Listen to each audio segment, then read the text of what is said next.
Good day and welcome back to another DB Legends video. In this video we are going to be taking a look at essentially the two Ultra Rising banners that have come out for the Super Saiyan 4, the Super Saiyan Gogeta and the Super Saiyan Blue Gogeta. Now I want to preface this by saying that Ultra banners straight up are not very good value banners for free-to-play players, and you should skip these banners if you're not someone that is spending a little bit on the game generally. Sometimes there are exceptions, but for the most part these catch-up Ultra banners are just not insanely valuable for players. Two reasons why. The drop rates for Ultras are very low. These Ultras, which we'll talk about now, are not top tier anymore. They're good in some ways, but they're not top tier. And the banners, other units, are all relatively average. Generally, that's how Ultra banners work. For Gogeta here, Super Saiyan Blue Gogeta, he's still a very good unit. He's just not necessarily absolutely dominant like he once was.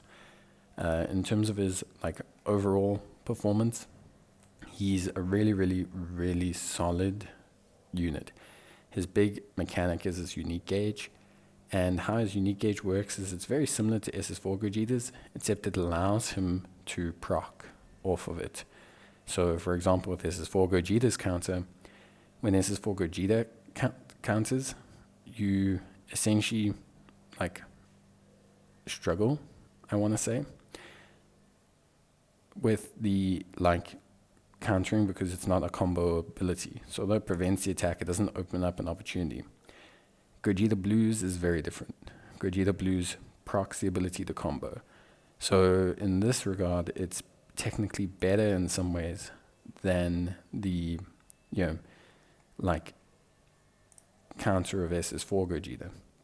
But he's an older unit. He's directly competing with SS4 Gogeta. He is not, better than SS4 Gogeta. So it's a bit of a rough one for him. On a God Key team, there's still room and space there for him, definitely. But I think to go on his Ultra banner feels like a little bit of a waste, personally speaking. The rest of his banner is also very mixed bag. You got maybe Blue Broly, who's good with his Zenkai. You've got you've got with the new plat, the Super Saiyan God Boys, Goku and Vegeta. They feel okay. I wouldn't say anyone on this banner intrinsically is really top tier in the PvP meta right now.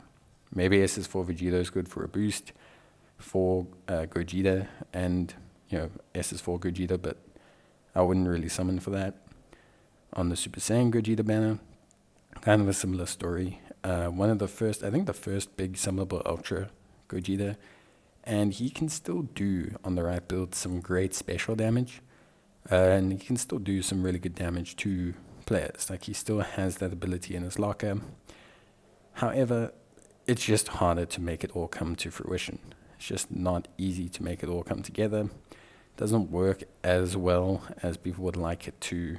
You have to really cater to him. You have to do multiple Zenkai builds. It's not that it's impossible because of how Super Saiyan and movie heroes and everything is. It's just not as ideal. And he can get chewed up. Very class cannon-y. Still a fun unit, but again, we're talking about value to summon, and for free-to-play characters, or players I should say, not really ideal. If you're a collector, you can go for it, I guess, but yeah, even from a paying for Chrono Crystal situation, I wouldn't say Super Saiyan Gogeta is someone you have to have.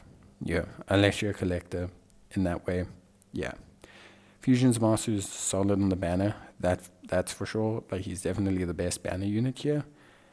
Still a very nice unit for PvP, but aside from that, there's not a lot of value here. So that's basically it for me. Hope you guys enjoyed the video. Bye.